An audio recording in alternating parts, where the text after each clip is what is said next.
Assalamualaikum warahmatullahi wabarakatuh. JJS guys, jalan-jalan sore JJS. Bab 389, Klub Tanpa Batas. Setelah waktu yang tidak diketahui, Ye Guan perlahan membuka matanya. "Kamu sudah bangun?" Saat aku bangun, suara kejutan datang dari samping. Ye Guan mendengar suara itu dan menoleh, dan ada seorang wanita berdiri di sampingnya. Wanita itu berusia sekitar 20 tahun, memegang beberapa buku. Dia mengenakan sweater putih panjang di bagian atas tubuhnya dan celana jeans ketat tubuh bagian bawah. Dia sangat tinggi dan berusia sekitar 1 bulan. Tingginya sekitar 75 meter dan memiliki sosok yang sangat baik, terutama mengenakan celana jeans ketat, kakinya kencang dan gerah. Wajah wanita itu juga sangat cantik, dengan riasan tipis dan mata besar, sebening air musim gugur. Ye Guan sedikit bingung, siapa gadis itu? Wanita itu berkedip, "Apakah kamu tidak ingat?" Ye Guan mengangguk, dia benar-benar tidak ingat. "Yang saya tahu hanyalah saya diserang oleh seseorang." Wanita itu ragu-ragu sejenak, lalu meminta maaf. "Maaf, saya menabrak Anda." Mendengar ini, Ye Guan sedikit bingung. "Apakah kamu memukulku?" Wanita itu mengangguk, "Kamu menerobos lampu merah." Ye Guan mengerutkan kening, wajahnya penuh kebingungan. "Lampu merah apa?" Wanita itu memandang Ye Guan dan berkedip, Kamu. Berbicara tentang ini, dia tiba-tiba berbalik dan berlari keluar. Di tempat itu, Ye Guan bingung. Dia melihat sekeliling. Saat ini, dia sedang berbaring di tempat tidur, dan ada seorang lelaki tua berbaring di sebelah kanan. Tempat apa ini? Ye Guan penuh keraguan. Di sisi lain, seorang lelaki tua berjas putih berpikir sejenak lalu berkata, dia mungkin punya masalah otak. Ada yang salah dengan otakku. Mendengar perkataan lelaki tua itu, wanita itu tertegun sejenak. Kemudian ekspresinya menjadi sedih. Dan tiba-tiba dia merasa sedikit menyesal. Dia segera berkata, "Apakah bisa disembuhkan?" Orang tua itu berkata, "Itu butuh waktu. Jika kamu beruntung, kamu akan segera baik-baik saja. Jika kamu tidak beruntung." Wanita itu menghela nafas pelan, berbalik dan pergi. Ketika dia kembali ke bangsal, dia melihat Ye Guan dalam keadaan linglung. Wanita itu ragu-ragu sejenak, lalu berjalan ke arah Ye Guan. Dia menatap Ye Guan. "Apakah kamu ingat siapa dirimu?" Kamu melirik wanita di depannya.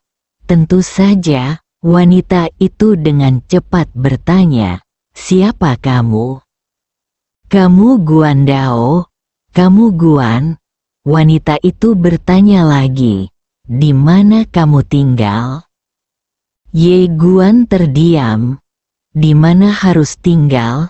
Tinggal di alam semesta yang misterius." Melihat diamnya Ye Guan, wanita itu berkata, "Tidak ingat." Ye Guan menghela nafas dengan suara rendah. Lalu berkata, "Nak, aku juga ingin mengatakan yang sebenarnya padamu. tapi kamu mungkin tidak percaya saat aku memberitahumu. Wanita itu dengan cepat berkata, ceritakan padaku. Kamu memandang wanita itu. Saya tinggal di alam semesta Guangxuan. Saya adalah raja alam semesta Guangxuan. Galaksi ini juga milik keluarga saya. Saya di sini untuk mewarisi galaksi. Setelah mendengarkan kata-kata Ye Guan, wanita itu terdiam lama. Akhirnya, dia menghela nafas dengan suara rendah, merasa sangat bersalah dan sangat terluka. Selain itu, lelaki tua yang terbaring di ranjang rumah sakit tiba-tiba berkata, kirim dia ke rumah sakit jiwa. Kamu melirik lelaki tua itu, yang juga sedang menatapnya. Matanya penuh belas kasihan, seolah dia putus asa. Ye Guan terdiam. Wanita itu berkata lagi, apakah Anda masih ingat di mana keluarga Anda tinggal? Atau Anda dapat memberikan saya informasi kontak Anda dan saya akan menghubungi keluarga Anda. Kontak informasi? Ye Guan terdiam. Hubungi seseorang? Dia tidak tahu bagaimana cara menghubungi Eria dan Xiao Bai. Ye Guan tidak punya pilihan selain menggelengkan kepalanya dan menghela nafas. Aku tidak tahu. Wanita itu terdiam. Sepertinya dia terluka parah dan kehilangan ingatan. Apa yang harus dilakukan? Wanita itu tiba-tiba merasa sedikit malu. Pergi begitu saja. Dia merasa sedikit bersalah karena Ye Guan terluka parah. Akan sangat sulit sendirian di rumah sakit tanpa ada yang merawatnya. Ye Guan tiba-tiba berkata, "Nak, bisakah kamu meminjamkanku uang?" Wanita itu menarik kembali pikirannya dan menatap Ye Guan, meminjam uang. Ye Guan mengangguk. Ia merasa untuk datang ke tempat ini ia masih harus mendapatkan sejumlah uang, karena ia hanyalah orang biasa sekarang. Tidak hanya budidayanya yang dilarang, tetapi kemampuan khusus tubuh fisiknya juga dilarang sepenuhnya. Dengan kata lain, dia tidak berbeda dengan orang biasa sekarang, dan dia juga lapar. Ini sungguh keterlaluan. Ye Guan menghela nafas dalam hatinya dan tidak bisa menahan diri untuk tidak mengutuk lagi. Hantu jahat macam apa yang melakukan ini? Dia benar-benar menyegel seluruh bintang biru. Ketika dia mendengar bahwa Ye Guan sedang meminjam uang, wanita itu ragu-ragu sejenak, lalu berkata, "Berapa banyak yang ingin kamu pinjam?" Ye Guan Dao, "Ayo pinjam 100 juta, mata wanita itu tiba-tiba membelalak. 100 juta? Ye Guan mengangguk. Aku akan membayarmu 10 kali lipat ketika saatnya tiba. Wanita itu terdiam dan menatap Ye Guan dengan ekspresi aneh. Ye Guan memandang wanita itu dan berkata dengan serius, "Saya serius. Saya berbeda dari ayah saya. Saya tidak berbohong." Wanita itu menatap Ye Guan tapi tetap diam saja. Ye Guan terdiam. Wanita itu tiba-tiba berkata, "Kamu harus menjaga dirimu baik-baik. Jangan khawatir," kata dokter. "Masalahmu tidak serius dan kamu akan pulih setelah beberapa saat." Aku masih harus masuk kelas. Aku akan datang, sampai jumpa besok. Setelah mengatakan itu, dia pergi. Saat ini, Ye Guan tiba-tiba menarik lengannya. Wanita itu tertegun. Ye Guan ragu-ragu sejenak, lalu berkata, "Aku lapar." Wanita itu tertegun, lalu dengan cepat berkata, "Tunggu sebentar." Setelah mengatakan itu, dia berbalik dan pergi. Di tempat tidur, Ye Guan menghela nafas pelan. Dia mencoba memulihkan kultivasinya, tetapi tidak berpengaruh. Bahkan jika segel Dao diaktifkan, itu tidak berpengaruh. Segel Dao sepertinya telah menghilang. Ye Guan perlahan menutup matanya, berpikir diam-diam di dalam hatinya. Apakah ini larangan yang diberlakukan oleh pemilik Dadao Pen?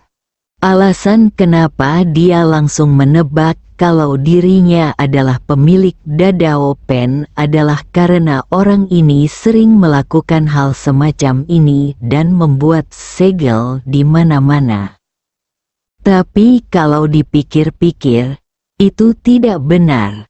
Bukankah pemilik pena Dao Dao ditekan oleh Bibi Kinger? Bibi Kinger, Ye Guan segera membuka matanya. Mungkinkah itu segel yang dipasang oleh Bibi Kinger?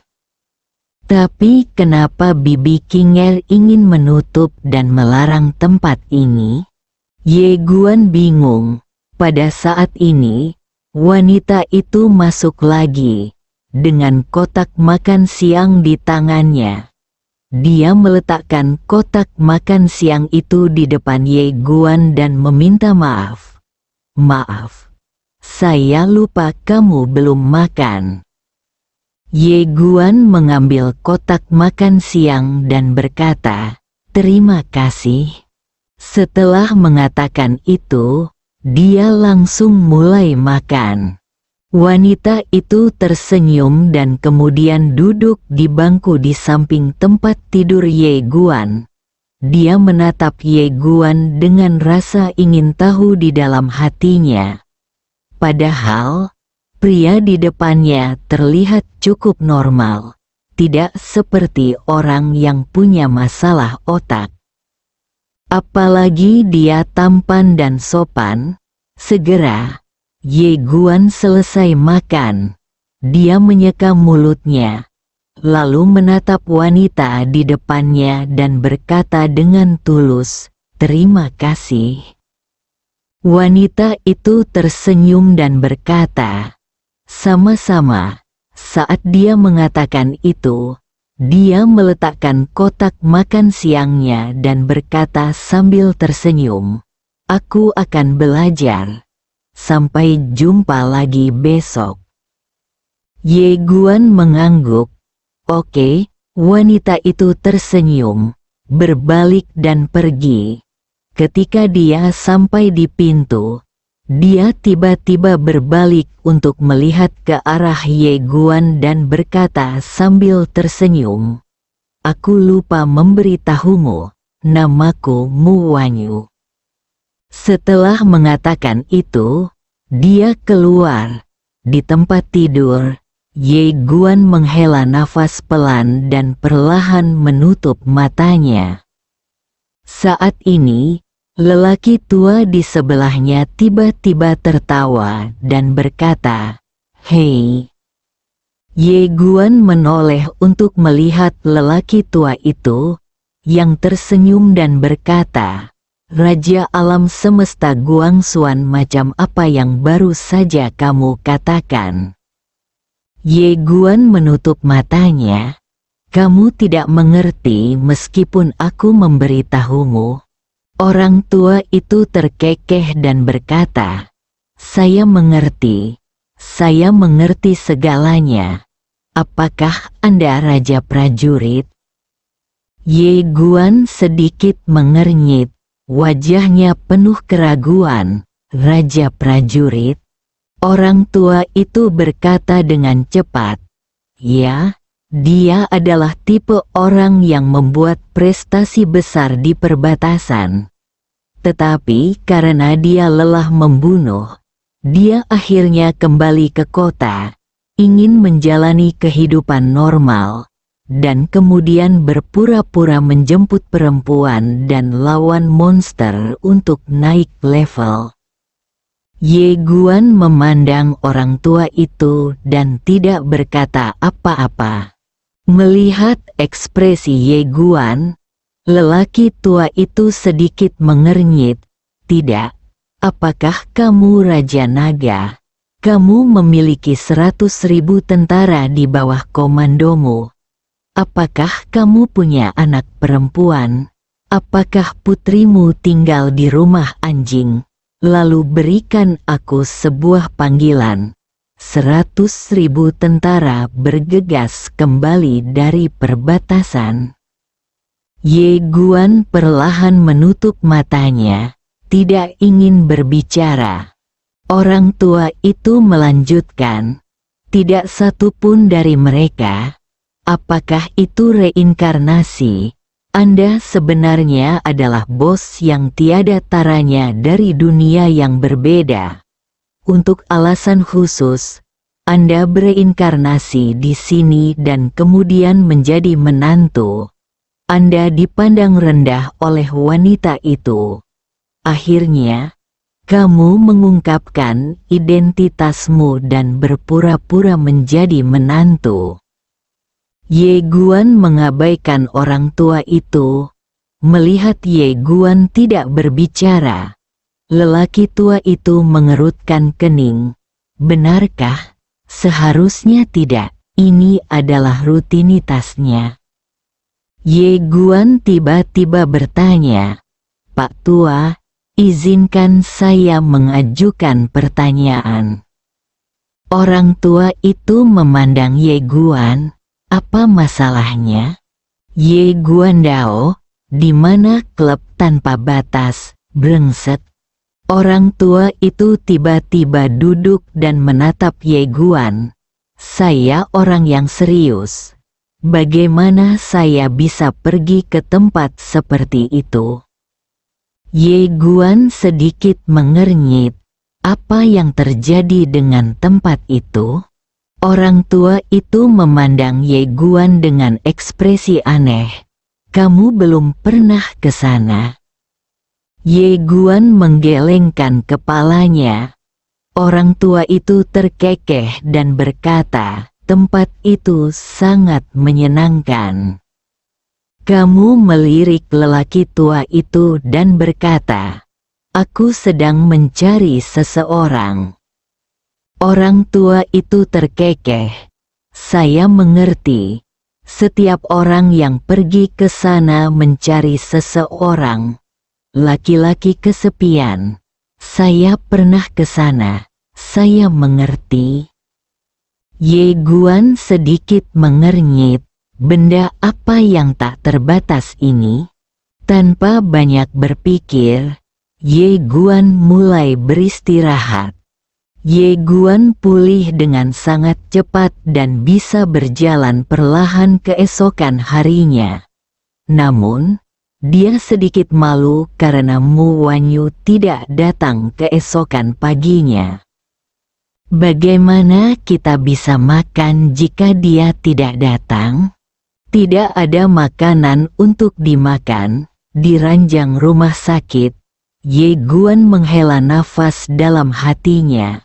Dia tidak pernah berpikir bahwa suatu hari dia akan lapar. Anda tidak bisa tetap lapar selamanya. Ye Guan tiba-tiba menoleh dan menatap lelaki tua di sampingnya. Dia baru saja melihat lelaki tua ini memiliki makanan enak. Melihat Ye Guan menatapnya, lelaki tua itu tersenyum dan berkata, "Apakah kamu lapar?" Ye Guan mengangguk, "Senior. Orang tua itu tiba-tiba tertawa dan berkata, "Tunggu sebentar." Saat dia berbicara, dia mengambil sesuatu dan memainkannya. Ye Guan bingung. Segera, seorang pria masuk membawa kotak makan siang. Dia meletakkan kotak makan siang itu di depan Ye Guan. Kamu memandang lelaki tua itu dan berkata dengan tulus, "Terima kasih." Pada saat ini, kesukaannya terhadap orang tua itu meningkat pesat. Orang tua itu tersenyum dan berkata, "Ini hanya makan." Ye Guan berkata sambil makan, "Apa yang kamu sebut senior?" Orang tua itu tersenyum dan berkata, "Ini hanya makan, tidak perlu." Ye Dian mengangguk. Setelah berbicara dengan lelaki tua itu sebentar, dia memiliki pemahaman umum tentang tempat ini. Dia saat ini berada di kota Baiyun, Provinsi Qian, Tiongkok. Ada 12 provinsi di Tiongkok. Adapun sekte Yinhe, orang tua ini belum pernah mendengarnya. Ini membuat Ye Guan sangat bingung. Sekte galaksi ada di Bima Sakti. Dan bintang biru ini juga ada di Bima Sakti. Mengapa orang tua ini belum pernah mendengar tentang sekte galaksi? Saat Ye Guan sedang kebingungan, seorang wanita berlari masuk. Itu adalah Mu Wanyu. Dia juga membawa kotak makan siang di tangannya. Dia berjalan cepat ke arah Ye Guan dan berkata dengan malu, "Maaf, saya tertunda karena beberapa hal." Ye Guandao, "Tidak apa-apa." Setelah itu, dia meletakkan kotak yang sudah jadi itu ke samping dan berkata, "Nona Mu, saya ingin meninggalkan tempat ini. Berbaring di tempat ini sungguh membosankan. Sekalipun Anda tidak sakit, Anda harus berbaring dan sakit." Dia bersiap untuk berangkat di pagi hari tetapi dihentikan. Karena dia tidak membayar tagihannya. "Aku tidak punya pilihan selain menunggu gadis ini, Mu." Ketika dia mendengar bahwa Ye Guan akan keluar dari rumah sakit, Mu Wanyu ragu-ragu, "Cederamu?" Ye Guan tersenyum dan berkata, "Saya bisa berjalan dengan normal." Mu Wanyu ragu-ragu sejenak, lalu berkata, "Tidak untuk 2 hari lagi." Ye Guandao, "Lebih baik keluar." Melihat desakan Ye Guan, Mu Wanyu tidak punya pilihan selain membayarnya. Setelah beberapa saat, Mu Wanyu membawa Ye Guan keluar dari rumah sakit. Di pintu masuk rumah sakit, Mu Wanyu memandang Ye Guan. "Apakah kamu ingat di mana rumahmu?" Ye Guan ragu-ragu sejenak, lalu berkata, "Nona Mu, saya ingin bertanya tentang suatu tempat, jangan terlalu memikirkannya." "Oke." Mu Wanyu sedikit terkejut. "Di mana?" Ye Guan berkata dengan serius, "Klub tanpa batas." Mu Wanyu mengerutkan kening. Dia ingin menegurnya, tapi kemudian dia memikirkannya. Dia tidak ada hubungannya dengan orang lain, dan sangat tidak pantas baginya untuk memberitahu orang lain apa yang harus dilakukan. Kamu tidak cocok untuk olahraga berat sekarang." Bab 390. Cara memasuki alam ilahi tanpa memasuki dunia fana. Mu Wanyu juga sedikit terdiam saat ini. Pria ini terluka parah sehingga dia masih ingin pergi ke klub. Melihat ekspresi Mu Wanyu, Ye Guan tahu bahwa dia telah salah paham. Jadi dia menjelaskan, "Nona Mu, saya pergi ke sana untuk mencari seseorang, bukan untuk bersenang-senang." Mu Wanyu memandang Ye Guan dan bertanya dengan ragu, "Mencari seseorang?" Ye Guan mengangguk, "Sejujurnya, aku kehilangan sebagian ingatanku, tapi aku masih ingat tempat itu. Di tempat itu, ada seseorang yang ku kenal. Namanya adalah Tuan Tanpa Batas. Pernahkah kamu mendengarnya?" Tuhan Tanpa Batas. Mu Wanyu mengerutkan kening dan merenung sejenak, lalu menggelengkan kepalanya. Ye Guan terdiam. Apakah guru tanpa batas begitu buruk? Mu Wanyu melirik Ye Guan, lalu berkata, "Bahkan jika kamu pergi ke klub tanpa batas, kamu tidak akan bisa masuk." Ye Guan bingung. Kenapa? Mu Wanyu tersenyum dan berkata, "Karena ini adalah klub kami yang paling mewah di Tiongkok. Dan ini adalah sistem keanggotaan. Hanya anggotanya yang dapat memasukinya." Mendengar ini, Ye Guan mengerutkan kening. Mu Wanyu memandang Ye Guan yang sedang berpikir. Dia ragu-ragu sejenak, lalu mengeluarkan 1 atau 2 koin Tiongkok dan menyerahkannya kepada Ye Guan. "Ini dia." Kamu melihat uang yang diserahkan oleh Mu Wanyu dengan bingung. Mu Wanyu tersenyum dan berkata, "Kamu bisa menyimpannya." Ye Guan melihat uang di depannya, dan kemudian berkata, "Dengan uang ini, bisakah saya pergi ke klub tanpa batas untuk menjadi anggota?" Puff, Mu Wanyu tertawa. "Apa yang kamu pikirkan? Uang ini hanya dapat menutupi beberapa makanan untukmu. Tetapi di klub tanpa batas, sepiring buah berharga ribuan koin Tiongkok." Ye Guan menghela nafas pelan. Mu Wanyu meletakkan uang itu di tangan Ye Guan, "Hati-hati." Setelah mengatakan itu, dia berbalik dan pergi. Di tempatnya, Ye Guan menghela nafas lagi. Dia tidak pernah berpikir bahwa suatu hari dia akan berakhir dalam situasi seperti itu. "Kekurangan uang, brengsek. Jika Anda memberitahu saya hal ini, siapa yang akan mempercayainya?" Ada lebih dari 1 miliar yuan spiritual di cincinnya.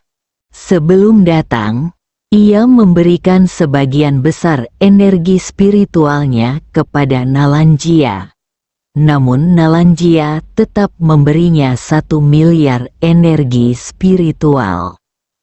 Namun kini, cincin Na di tangannya tidak bisa dibuka sama sekali, seperti potongan besi tua. Ye Guan merasakan sekelilingnya, dan energi spiritual di sekitar mereka terlalu tipis, hampir tidak ada. Tempat apa ini? Yang paling penting adalah dia sama sekali tidak terbiasa dengan tempat ini, belum lagi pergi ke klub tanpa batas dan bahkan makan pun menjadi masalah. Ye Guan duduk di tanah, diam. Harus dikatakan bahwa kesenjangan yang besar ini masih membuatnya sulit beradaptasi. Pada saat ini, Ye Guan tiba-tiba mengangkat kepalanya. Begitu dia mengangkat kepalanya, dia melihat wajah cantik Mu Wanyu lah yang telah kembali. Mu Wanyu bertanya, "Tidak ada tempat tujuan?" Ye Guan mengangguk dengan jujur. Mu Wanyu tersenyum dan berkata, "Kalau begitu, ikutlah denganku." Dia sebenarnya baru saja mengamati secara diam-diam saat dia melihat Ye Guan duduk di tanah dengan ekspresi kosong di wajahnya. Dia tiba-tiba merasa sedikit tak tertahankan. Dia masih merasa sedikit bersalah pada pria di depannya, karena dia merasa jika bukan karena dia, tidak akan ada yang salah dengan pikirannya. Setelah mendengar kata-kata Mu Wanyu, Ye Guan dengan cepat berkata, "Oke. Saat ini, jangan mencoba pamer. Sebagai manusia, Anda harus mengenali kenyataan." Mu Wanyu tersenyum dan berkata, "Ayo pergi." Ye Guan dengan cepat berdiri dan mengikuti Mu Wanyu menuju kejauhan. Sepanjang perjalanan, Mu Wanyu menjelaskan beberapa aturan kepada Ye Guan, karena dia menemukan otak Ye Guan terluka parah dan dia tidak mengerti banyak hal. Ye Guan mendengarkan dengan cermat. Ketika dia datang ke tempat ini, dia tentu saja harus memahami aturan tempat ini. Tidak lama kemudian, keduanya sampai di suatu tempat bernama Komunitas Zijun. Setelah memasuki komunitas tersebut, Mu Wanyu membawa Ye Guan dengan lift ke lantai 8. Setelah memasuki ruangan, Ye Guan menemukan bahwa ruangan itu tidak terlalu besar. Ada 2 kamar tidur dan 1 ruang tamu, sangat bersih dan nyaman. Mu Wanyu menoleh untuk melihat ke arah Ye Guan dan berkata sambil tersenyum, "Ada 2 kamar. 1 milikku dan yang lainnya milik teman sekamarku, jadi..." Dia menunjuk ke sofa di sampingnya. "Aku hanya bisa memaksamu tidur di sofa." Ye Guan mengangguk.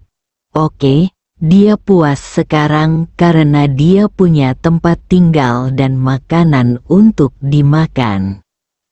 Mu Wanyu meletakkan buku itu di pelukannya dan menuangkan segelas air untuk Ye Guan. Ye Guan dengan cepat berkata, "Terima kasih." Mu Wanyu duduk di hadapan Ye Guan. Dia memandang Ye Guan dan tersenyum. "Namamu Ye Guan?" Ye Guan mengangguk. "Ya." Mu Wanyu tersenyum dan tidak berkata apa-apa. Alasan mengapa dia berani membawa kembali pria asing, selain merasa bersalah, adalah karena pria di depannya selalu menatapnya ketika berbicara dengannya. Dan matanya sangat bersih, tanpa apapun. Ini berbeda dari banyak pria yang pernah dilihatnya.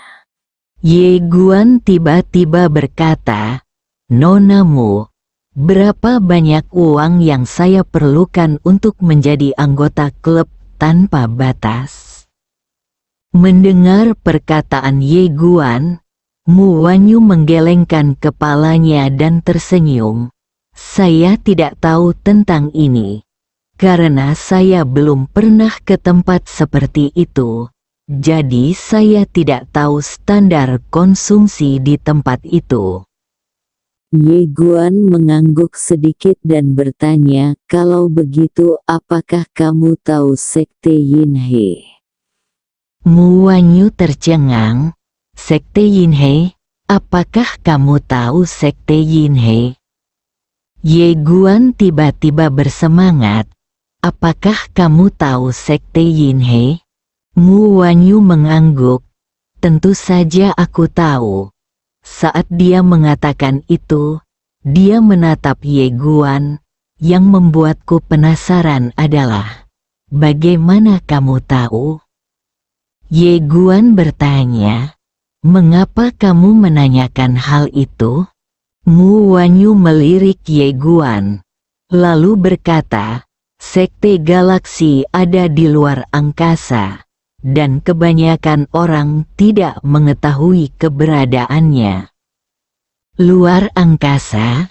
Ye Guan tertegun sejenak, tidak di Tiongkok. Mu Wanyu menggelengkan kepalanya, tentu saja tidak. Sekte galaksi berada di bidang bintang luar angkasa. Ye Guan dengan cepat bertanya, bagaimana saya bisa sampai ke sana? Jika Anda tidak bisa pergi ke klub tanpa batas, Anda bisa pergi ke sekte galaksi. Mu Wanyu menghela nafas pelan. Sebaiknya kamu pergi ke klub tanpa batas. Ye Guan bingung. Mu Wanyu memandang Ye Guan, tahukah kamu betapa sulitnya pergi ke sekte Yin He? Ye Guan menggelengkan kepalanya. Mu Wanyu berkata, pertama-tama, Anda harus diterima di galaksi Cholege. Tahukah Anda betapa sulitnya untuk diterima di galaksi Cholege? Ambil contoh kota Baiyun kami. Ada jutaan siswa, tetapi hanya 2 atau 3 orang dapat diterima di galaksi Cholege setiap tahun. Setelah memasuki Akademi Galaksi, hanya sekitar 10 orang yang memenuhi syarat untuk masuk ke sekte galaksi setiap tahun. Saat dia mengatakan itu, dia melirik ke arah Ye Guan dan berkata sambil tersenyum, sebenarnya, diterima di galaksi Cholege sudah sangat mengesankan. Karena di galaksi Cholege, kamu bisa belajar seni kuno. Tujuanku adalah diterima di galaksi Cholege. Ye Guan tetap diam. Pergi ke sekte galaksi, sepertinya ini lebih sulit daripada pergi ke klub tanpa batas. Ye Guan menghela nafas dengan suara rendah. Dia sebaiknya menghasilkan uang untuk pergi ke klub tanpa batas. Saya tidak tahu apa yang terjadi pada Eria dan Xiao Bai. Mereka seharusnya datang mencariku, bukan? Ya benar. Saat ini, Mu Wanyu mengeluarkan selimut dari kamar dan meletakkannya di depan Ye Guan.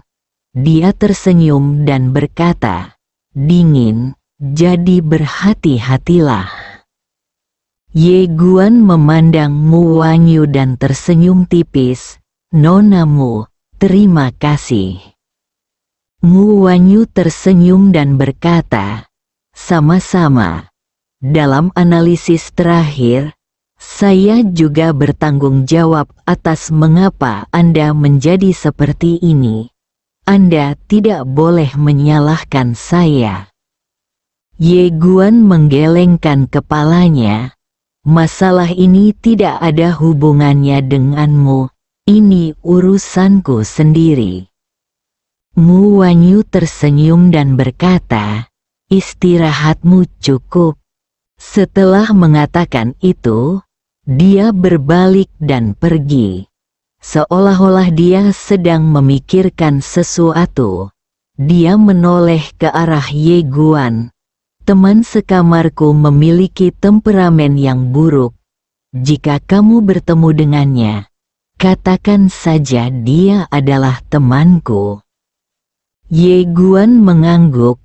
Oke, Mu Wanyu mengangguk sedikit lalu memasuki kamarnya. Tapi dia mengunci pintu. Pertahanan tidak dapat dilakukan tanpanya. Anda masih harus lebih berhati-hati. Mu Wanyu sedang berbaring di tempat tidurnya. Dia ingin mandi, tetapi dengan adanya orang luar, sulit baginya untuk mandi. Di tempat tidur, Mu Wanyu mengeluarkan ponselnya dan memutar nomor, "Jiwer, aku membawa seorang pria kembali. Tampan, sangat tampan. Betapa tampannya. Pria paling tampan yang pernah kulihat. Beri aku nomor teleponnya. Dia mengalami beberapa masalah otak setelah aku memukulnya." Apa masalahnya? Dia bilang dia adalah raja alam semesta tertentu. Sial, masalahnya agak serius. Di aula, Ye Guan sedang berbaring di sofa, dan matanya perlahan terpejam. Dia berpikir lama, dan hanya ada satu jalan saat ini. Menghasilkan uang, pergi ke klub tanpa batas. Tapi bagaimana cara menghasilkan uang? Ye Guan berpikir lama, dan akhirnya memutuskan untuk mengambilnya. Dapatkan dengan cepat, siapa yang harus dirampok?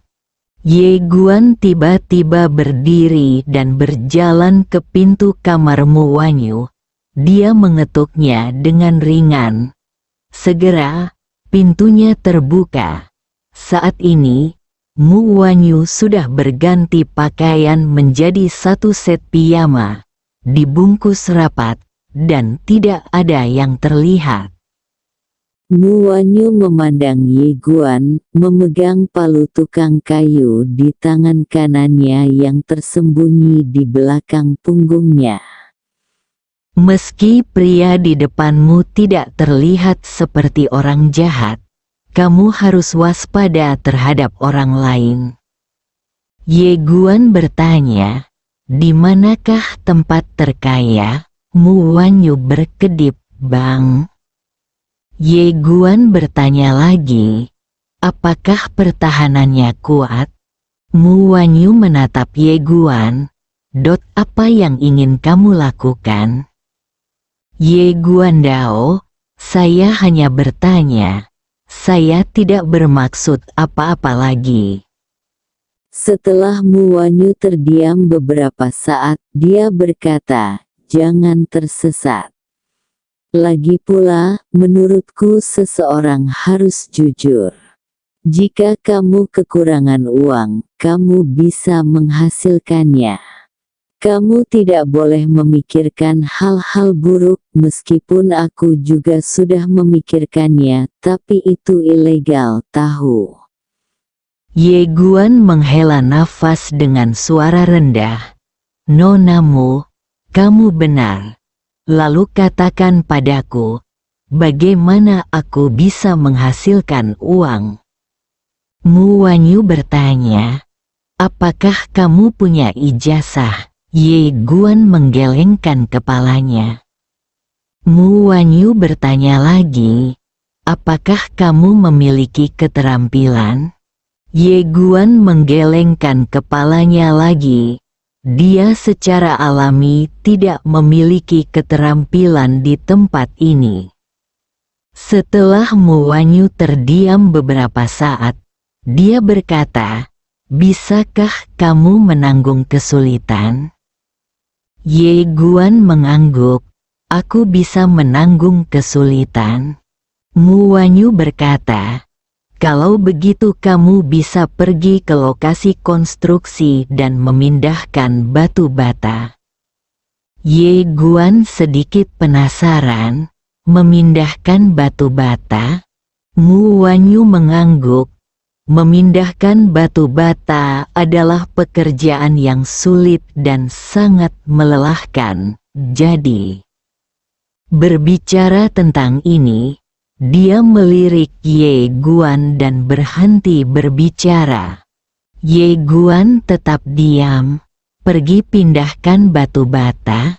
Jika tidak berhasil, maka Anda hanya bisa memindahkan batu bata. Anda tidak bisa tinggal dan makan di rumah orang lain secara gratis sepanjang waktu. Ye Guan secara alami tidak lagi menganggap dirinya sebagai raja alam semesta Guangxuan. Setelah memikirkan hal ini, depresi Ye Guan selama periode ini tiba-tiba hilang, dan suasana hatinya menjadi lebih jelas dari sebelumnya. Dia memandang Mu Wanyu dan berkata, "Nona Mu, mohon maaf. Anda harus tidur lebih awal." Setelah mengatakan itu, dia berbalik dan pergi. Di dalam kamar, Mu Wanyu melirik Ye Guan di kejauhan, lalu kembali ke tempat tidur. Melihat palu pertukangan di tangannya, dia menggelengkan kepalanya dan tersenyum, lalu menyimpannya. Matikan lampu dan pergi tidur. Di sofa, Ye Guan perlahan menutup matanya. Tidur di suatu tempat di tepi danau. Seorang pria berkemeja putih dan seorang wanita dengan rok polos sedang berjalan perlahan. Wanita dengan rok polos berkata, "Dia di sini." Pria berkemeja putih itu mengangguk. "Saya tahu," wanita dengan rok polos bertanya. "Sepertinya dia sedang dalam masalah sekarang. Apakah kamu mau?" Pria berkemeja putih terkekeh dan berkata, "Bagaimana kamu bisa memasuki kondisi kesurupan jika kamu tidak memasuki dunia fana?" Bersambung.